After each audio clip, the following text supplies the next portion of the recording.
എപ്പിസോഡിന്റെ തുടക്കത്തിൽ തന്നെ ഇപ്പൊ ടോഡറോക്കി പയ്യൻ നമ്മുടെ ഹീറോയോട് സംസാരിക്കുകയാണ്.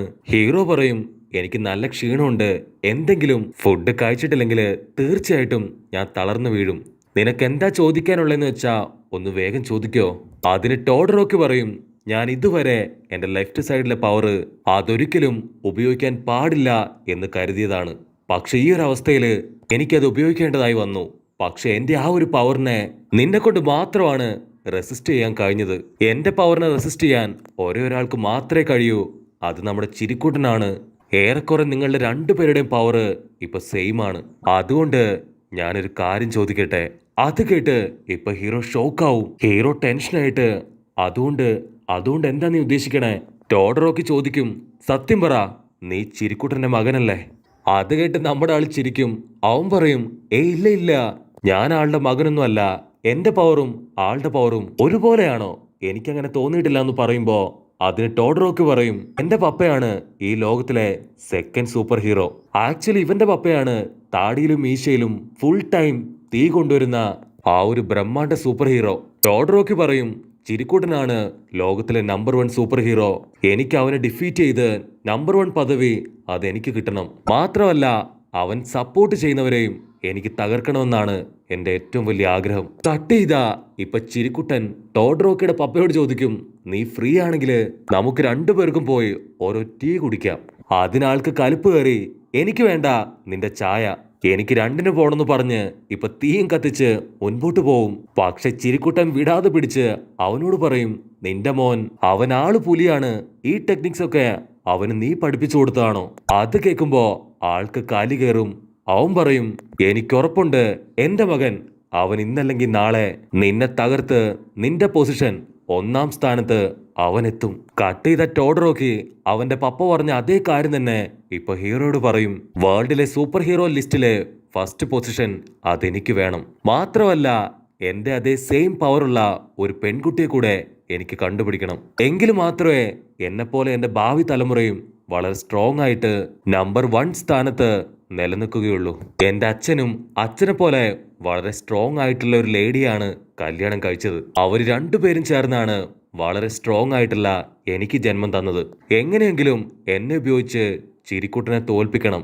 അതിനുവേണ്ടി വെറും ഒരു ടൂളായി മാത്രമാണ് അവരെന്നെ ഉപയോഗിച്ചത്. പക്ഷെ അത് എന്റെയും ഏറ്റവും വലിയൊരു ലക്ഷ്യം തന്നെയാണ്.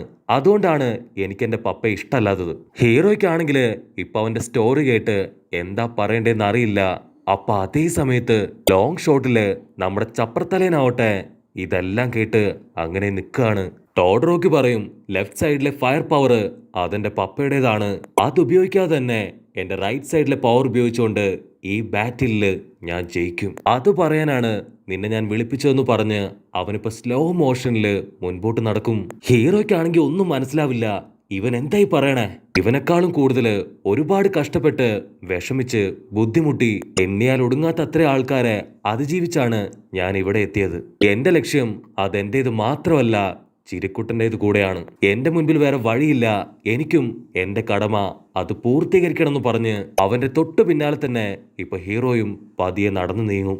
അവിടുന്ന് അങ്ങനെ കട്ട് ചെയ്ത ഇപ്പൊ ലഞ്ച് കഴിഞ്ഞ് സെക്കൻഡ് ബാറ്റിൽ അത് ആരംഭിക്കാൻ പോവാണ്. ഓൾറെഡി ഇതൊരു സീരിയസ് സ്പോർട്സ് ബാറ്റിൽ ആയതുകൊണ്ട് തന്നെ എല്ലാവരെയും ഒന്ന് ചില്ലാക്കാനായിട്ട് ഇപ്പൊ ഒരു ഫൺ ഗെയിം ആയിരിക്കും അവരടുത്തതായിട്ട് പ്ലാൻ ചെയ്യുക. അപ്പൊ സ്റ്റേജിലേക്ക് ഇപ്പൊ ചിയർ ഗേൾസ് ഒക്കെ വന്ന് ഡാൻസ് ചെയ്യാൻ തുടങ്ങും. വയലറ്റ് തലേൻ നൈസായിട്ട് ഇപ്പൊ നമ്മുടെ പെൺപിള്ളേരെ പറഞ്ഞു പറ്റിക്കും. അടുത്തതായിട്ട് ബ്രേക്ക് ഡാൻസ് മത്സരമാണ്. അതുകൊണ്ട് ഇതേ ഡ്രസ്സ് നിങ്ങൾ വിടാൻ പറഞ്ഞ് ആ വയലറ്റ് തലേൻ ഇപ്പൊ നമ്മുടെ പെൺപിള്ളേരെ ആ ഒരു ഷോർട്ട് ഡ്രസ്സ് അതവരെ തെറ്റിദ്ധരിപ്പിച്ച് ഇപ്പൊ ഇടിയിപ്പിക്കും. കാര്യം മനസ്സിലായ നമ്മുടെ പെൺപിള്ളേരാവട്ടെ അവിടെ കിടന്ന് നിലവിളിക്കാൻ തുടങ്ങും. അപ്പൊ വീണ്ടും അടുത്ത അനൗൺസ്മെന്റ് കേൾക്കും. ഈ ഒരു ഫൺ ഗെയിമിന് ശേഷം കഴിഞ്ഞ ഗെയിമിൽ ജയിച്ച 16 പേരെ അവരെ 2 ടീമായി പിരിച്ച് അവരെ പരസ്പരം ഫൈറ്റ് ചെയ്യിപ്പിച്ച് അവസാനം ആര് ജയിക്കുന്നോ അവരായിരിക്കും ഫസ്റ്റ് ഇയറിലെ ടീം ക്യാപ്റ്റൻ. അത് മാത്രമല്ല ഇപ്പൊ നടക്കാൻ പോകുന്ന ഫൺ ഗെയിം അതിൽ ഇഷ്ടമുള്ളവർക്ക് മാത്രം പാർട്ടിസിപ്പേറ്റ് ചെയ്യാം. ബാക്കിയുള്ളവർക്ക് വേണമെങ്കിൽ അടുത്ത ബാറ്റിലിന് വേണ്ടി റെസ്റ്റ് എടുക്കാവുന്നതാണ്. അപ്പോ ഒരു വാലുള്ളവൻ ഇപ്പൊ കൈ പൊക്കിയിട്ട് പറയും, ഞാൻ ഈ ബാറ്റിൽ നിന്ന് ഇപ്പൊ ക്വിറ്റ് ചെയ്യാണ്. അത് കേട്ട് എല്ലാവരും ഷോക്കായിട്ട്, എന്തു പറ്റി, നിനക്ക് വട്ടുണ്ടോ, ഇത്രയും നല്ലൊരു ഓപ്പർച്യൂണിറ്റി അത് പാഴാക്കാനെന്ന് ചോദിക്കും. അതിനവൻ പറയും, ആക്ച്വലി കഴിഞ്ഞ ഗെയിമിൽ എന്താ നടന്നതെന്ന് പോലും എനിക്കറിയില്ല. എനിക്ക് എന്തോ സംഭവിച്ചു, ഇത് ഞാൻ അർഹിക്കാത്ത കാര്യമാണെന്ന് പറഞ്ഞ് അവൻ തല താഴ്ത്തി നിൽക്കുമ്പോ ആ പർപ്പിൾ തലയൻ അവൻ ചിരിക്കും. കാരണം അവനാണ് അവന്റെ പവർ ഉപയോഗിച്ച് ഇവനെ കൺട്രോൾ ചെയ്തത്.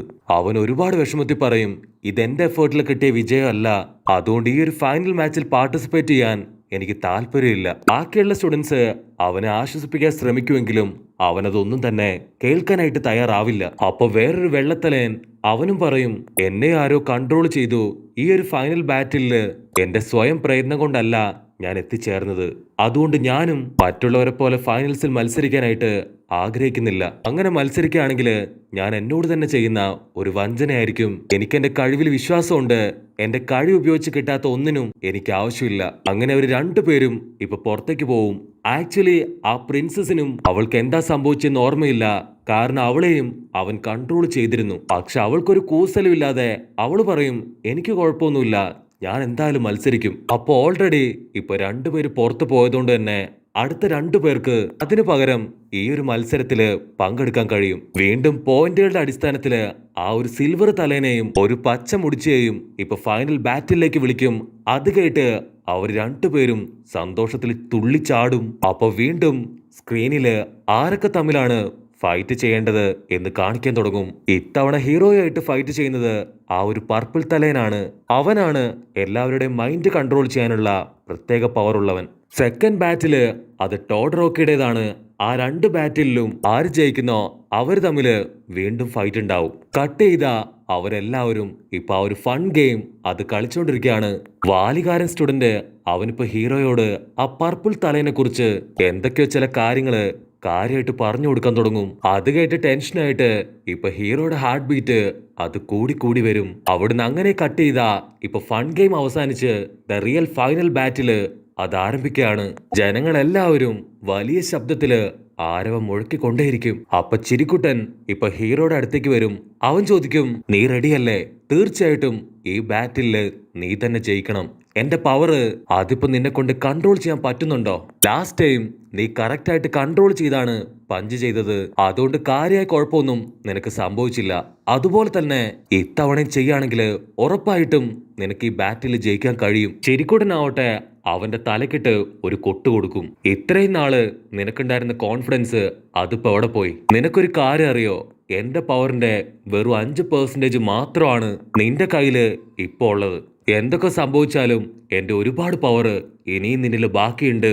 ആ ഒരു പഴയ കോൺഫിഡൻസ് അതെങ്ങനെയെങ്കിലും തിരികെ എടുത്ത് ഈ ഒരു ബാറ്റില് നീ ആരാണെന്ന് ലോകത്തിന് കാണിച്ചു കൊടുക്കണമെന്ന് പറയുമ്പോ അപ്പൊ അതേ സമയത്ത് ഫസ്റ്റ് ബാറ്റിലിന്റെ അനൗൺസ്മെന്റ് മുഴങ്ങും. ഹീറോയുടെയും പർപ്പിൾ തലേന്റെയും ഫൈറ്റ്. അവിടുന്ന് അങ്ങനെ കട്ട് ചെയ്താ ഇപ്പൊ ഹീറോയും ആ പർപ്പിൾ തലേനും അവര് രണ്ടുപേരും ഫേസ് ടു ഫേസ് ഫൈറ്റ് ചെയ്യാനായിട്ട് നോക്കി നിൽക്കും. അപ്പൊ ആ പർപ്പിൾ തലയും പറയും, ഇത് നിന്റെ സ്ട്രെങ്തിനുള്ള ടെസ്റ്റ് അല്ല, മറിച്ച് നിന്റെ ധൈര്യത്തിനുള്ള ടെസ്റ്റാണ്. അത് കേൾക്കുമ്പോ ഹീറോ ടെൻഷനായിട്ട് അവനോട് സംസാരിക്കാൻ തുടങ്ങും. ആക്ച്വലി ആ പർപ്പിൾ തലേനോട് ആരെങ്കിലും സംസാരിച്ചു കഴിഞ്ഞാൽ അവനെ കൊണ്ട് അവരെ കൺട്രോൾ ചെയ്യാൻ പറ്റും. അതുകൊണ്ട് ആ ഒരു വാലുള്ള പയ്യൻ അവൻ ടെൻഷനാവും. ഇവിടെ ഗോദയില് നമ്മുടെ ആള് ഫ്രീസായി നിൽക്കുന്നതോട് കൂടെ ഈ ഒരു എപ്പിസോഡും അവസാനിക്കുന്നു. എപ്പിസോഡ് ഇഷ്ടപ്പെടുകയാണെങ്കിൽ തീർച്ചയായിട്ടും ലൈക്ക് ചെയ്യാനും കമന്റ് ചെയ്യാനും ഷെയർ ചെയ്യാനും മറക്കല്ലേ. അടുത്തൊരു അടിപൊളി എപ്പിസോഡുമായിട്ട് കാണുന്നവരെ ഇറ്റ്സ് മീ വിത്ത് ഗോ പൊളി.